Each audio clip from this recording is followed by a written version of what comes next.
महाराष्ट्रातला शिवप्रेमी कोणी असला तरी सुद्धा त्याच्या तळपायाची आग हे ऐकल्यानंतर मस्तकाला जाईल. छत्रपती शिवाजी महाराजांचे समर्थ रामदास गुरु होते की नाही याच्यावरतीच एक मोठा वाद आज संपूर्ण महाराष्ट्रात आणि देशात आहे. राज्यपाल होते भगतसिंग कोश्यारी, ते सुद्धा बरळले होते. ते काय म्हणाले होते, समर्थ रामदास के बिना शिवाजी को कौन पूछेगा. पण आम्हाला छत्रपती शिवाजी महाराजांचा फक्त आदरच नाही, अभिमान आहे. अभिमानच नाही तर गर्व आहे, आणि गर्वच नाही तर माज सुद्धा आहे.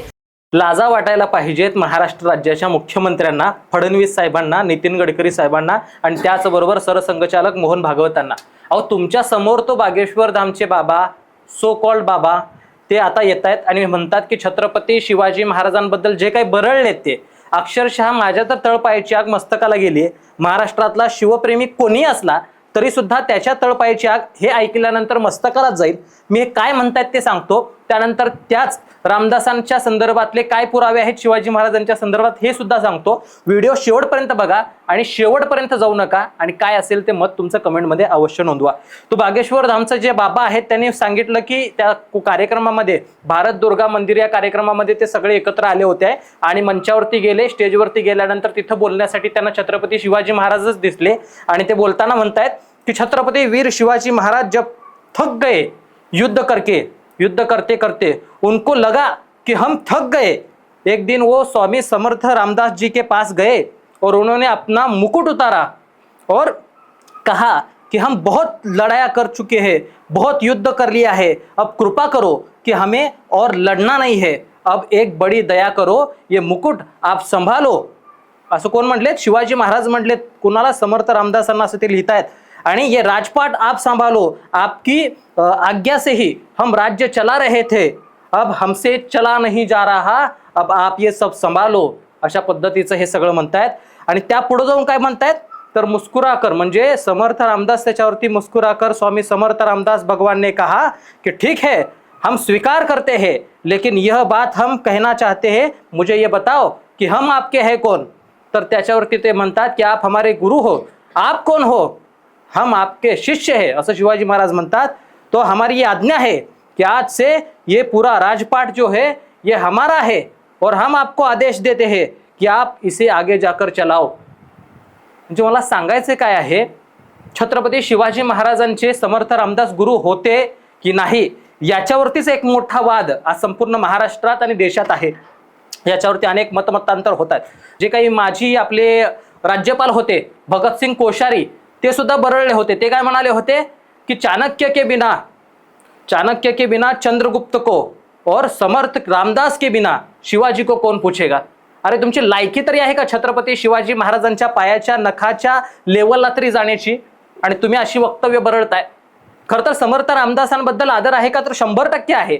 त्यांनी समाजाप्रती, देशाप्रती काही चांगल्या गोष्टी केल्या असतील, 100% त्याचं स्वागत असेल. पण आम्हाला छत्रपती शिवाजी महाराजांचा फक्त आदरच नाही, अभिमान आहे. अभिमानच नाही तर गर्व आहे, आणि गर्वच नाही तर माज सुद्धा आहे. कारण त्या छत्रपती शिवाजी महाराजांच्या पदस्पर्शाने पावन झालेल्या या महाराष्ट्राच्या भूमीत आम्ही जन्माला आलो. त्यातल्या त्यात ज्या पावनखिंडीमध्ये छत्रपती शिवाजी महाराजांना वाचवण्यासाठी इथं अनेक बहादूर योद्ध्यांनी स्वतःच्या रक्ताचा एक एक थेंब सांडला.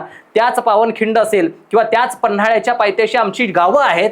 त्यामुळे आम्हाला अभिमान वाटतो त्या छत्रपती शिवाजी महाराजांचा. आणि त्यांच्याबद्दल जर अशी काही माणसं बरळत असतील तर त्या छत्रपती शिवाजी महाराजांचा इतिहास जगाला ओरडून ओरडून सांगणं गरजेचं वाटायला लागतं. खरा इतिहास काय आहे? खरंच समर्थ रामदास हे शिवाजी महाराजांचे गुरु होते का? खरंच समर्थ रामदासांनी अशा पद्धतीने आज्ञा दिली होती का? खरंच हे बागेश्वर बाबा जे म्हणतायत की शिवाजी महाराजांनी मुकुट काढून त्यांच्या पायावरती ठेवला आणि म्हणाले की खरंच मी आता खूप थकलोय, माझ्याच्याने राज्य चालवत नाही, मी आता इथून पुढे काय लढू शकत नाही, मला माफ करा, तुम्ही राज्य सांभाळा, असं कधी होऊ शकतं का?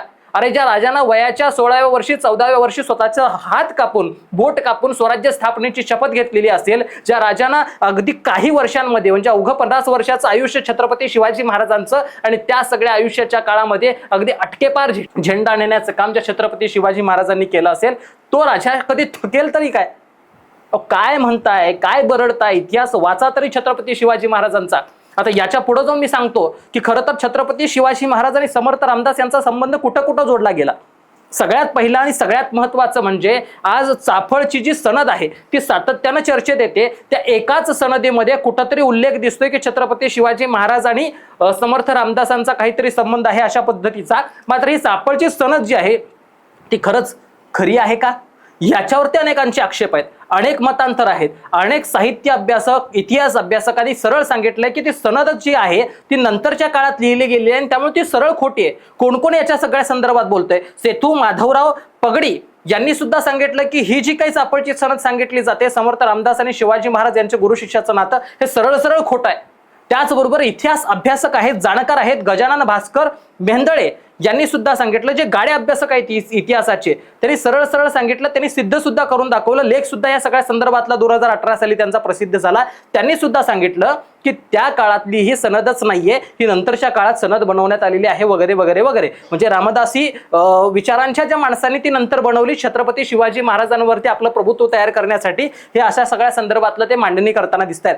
त्याच नंतर पांडुरंग बलकवडे हे सुद्धा इतिहास अभ्यासक आहेत. यांच्या मतानुसार सुद्धा जर आपण बघितलं तर छत्रपती शिवाजी महाराज आणि रामदास यांचा एकमेकांबद्दल आदर असू शकतो, पण ते एकमेकांचे गुरु शिष्य कुठेही नव्हते, असे कुठलेही संदर्भ सापडत नाहीत. असं सरळ सरळ ते आपल्या वेगवेगळ्या भूमिकांमध्ये मतांमध्ये सांगताना दिसायला लागतात. आज महाराष्ट्राला माहिती आहे, इतिहास अभ्यासक इंद्रजित सावंत यांच्याबद्दल आपण सगळे एकमेकांना ओळखतो, जाणतो. ते ऐक नेमकं या सगळ्या संदर्भात काय म्हणतायत. त्यांनी सुद्धा स्पष्ट सांगितलेलं आहे की ही चापळची जी काही सनद सांगितली जाते हीच मुळात खोटी आहे, ही भोगस आहे, या शब्दांमध्ये ते सांगतायत. आज त्यांची जर वर्णनं बघितली तर छत्रपती शाहू महाराजांच्या सगळ्या संदर्भाने सुद्धा ते सांगताना लिहितात की छत्रपती शाहू महाराज जे होते कोल्हापूरचे, त्यांनी सुद्धा इतिहासाचा अभ्यास याच्या अनेक वेळेला केलेला होता आणि त्यांच्या अभ्यासानुसार सुद्धा कुठे रामदास हे शिवाजी महाराजांचे गुरु होते असं कुठेही लिखाणात नाही. इतकंच काय तर दादोजी कोंडदेव यांच्याबद्दल सुद्धा ते आणि गुरु आणि शिष्याचं नातं होतं हे सुद्धा ते मान्य करत नाहीत. हे सगळ्यात महत्वाचं आहे. शाहू महाराजांनी सुद्धा काय सांगून ठेवलं तर सगळ्यात महत्वाचं म्हणजे ब्राह्मणी जो काही विचारधारा आहे त्यांनी हे कुठेतरी पेरण्याचा विचार केलेला आहे, मांडणी तशा पद्धतीची केलेली आहे असं इंद्रजित सावंतांनी सुद्धा एका ठिकाणी या सगळ्या संदर्भात बोलताना सांगितलेलं आहे. इतकंच काय तर पहिलं शिवचरित्र ज्यांनी लिहिलं ते केळुस्कर गुरुजी असतील, त्यांनी सुद्धा या सगळ्या संदर्भात लिहिलं की समर्थ रामदास आणि छत्रपती शिवाजी महाराज यांचं गुरु शिष्याचं नातं नाही. हे कोण लिहितंय? ज्यानं पहिलं शिवचरित्र लिहिलं ते स्वतः केळुस्कर गुरुजी सुद्धा या सगळ्या संदर्भात मान्यता देत नाहीत. इतकंच काय तर त्याच्याही पुढे जाऊन आज तुम्ही वैचारिक असाल, अभ्यास करत असाल तर छत्रपती शिवाजी महाराज विद्यापीठ जे आमच्या कोल्हापूरमध्ये आहे, शिवाजी विद्यापीठ आम्ही त्याला म्हणतो, त्याचे पहिले कुलगुरू होते आप्पासाहेब पवार यांनी सुद्धा निजामकालीन अनेक कागदपत्रांचा अभ्यास केला आणि तो अभ्यास केल्यानंतर त्यांनी मांडणी केली. त्याच्यामध्ये सुद्धा ते सांगतायत की रामदासांचा आणि शिवाजी महाराजांचा गुरु शिष्याचा कुठेही संबंध येत नाही, हे स्पष्ट सांगितलं जातंय. इतकंच काय तर इतिहास संशोधक असतील, चरित्रकार असतील, न रा फाटक यांनी सुद्धा एक पुस्तक लिहिलंय, ते सुद्धा या सगळ्या संदर्भात सांगतात की शिवाजी महाराज आणि त्याचबरोबर समर्थ रामदासांची भेट झालेली नव्हती. म्हणजे एक नाही दोन नाही असे अनेक इतिहास संशोधक आहेत, इतिहास अभ्यासक आहेत, यांनी स्पष्टपणे सांगितलेलं आहे की गुरु शिष्य तर राहूच द्या, भेट सुद्धा झालेली नाही. या संदर्भात सुद्धा मोठ्या प्रमाणात लेखन आढळतंय. मग ज्या गोष्टीचा पुरावा नाही, ठीक आहे, मी एक वेळ म्हणेन सुद्धा की बाबा गुरु शिष्य नातं कुठंतरी आहे असं तुम्ही मान्य जरी केलं तरी सुद्धा छत्रपती शिवाजी महाराज असे होते का की जे स्वतःचा मुकुट, स्वतःचं स्वराज्याचे, रयतेचं स्वराज्य उभं केलं होतं, जनतेचं स्वराज्य उभं केलं होतं, इथं माणसांचं राज्य उभं केलं होतं. ते छत्रपती शिवाजी महाराजांनी आदिलशाही, निजामशाही, कुतुबशाही, मुघलशाही अशा अनेक शाह्या ज्या वेळेला इथल्या सर्वसामान्य माणसांवरती थैया थैया नाचत होत्या त्यावेळेला छत्रपती शिवाजी महाराजांनी सर्व धर्माचं, सर्व समाजाचं, एकतेचं, सर्वसामान्य कुटुंब असू द्यात किंवा श्रेष्ठ असू द्यात, सगळ्यांना एकसारखं स्वराज्य देण्याचं काम केलेलं होतं ते छत्रपती शिवाजी महाराज. असं स्वराज्य कुठेही नेऊन आपल्या एखादा गुरु आहे म्हणून त्याच्या चरणी स्वाधीन करतील तरी काय? काय बागेश्वर धामचे बाबा, काय बरळताय तुम्ही?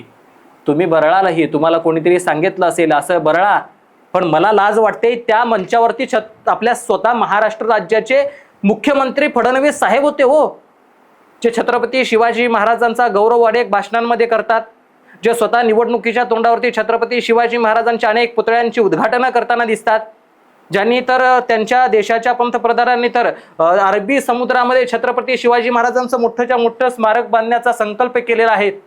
इतकं मोठं त्यांनी स्मारक बांधलेलं आहे की अक्षरशः ते दिसेना झालंय, एवढं मोठं स्मारक त्यांनी बांधून ठेवलेलं आहे. इतका तो आदर असणारे हे सगळे मान्यवर दिग्गज नेते मंचावरती असताना असं जर आमच्या राजांचा अपमान होणार असेल तर फडणवीस साहेब, नितीन गडकरी साहेब, मोहन भागवत साहेब, मी विनंती करतो की हे आम्हाला पटणारं नसेल. बागेश्वर धामच्या बाबांना जर छत्रपती शिवाजी महाराजांचा अभ्यास नसेल तर त्यांना विनंती करा की तुम्ही त्यांच्यावरती बोलू नका. ज्यांचा अभ्यास आहे त्यांनीच फक्त बोलावं. राजांचा इतिहास अशा चुकीच्या पद्धतीनं मांडू नका. आणि हा जर मांडला जाणार असेल तर आम्हालाच काहीतरी करावं लागेल. माझी इच्छा असेल की येणाऱ्या काळामध्ये छत्रपती शिवाजी महाराजांचा खरा इतिहास तुमच्या सगळ्यांपर्यंत पोहोचवण्यासाठी आपण प्रयत्न करूयात. तुम्ही सगळ्यांनी साथ दिलीत तर नक्कीच हा इतिहास त्या सगळ्या बागेश्वर धामच्या बाबापर्यंत सुद्धा आपण सगळ्यांनी मिळून पोहोचूयात. इतकंच. धन्यवाद.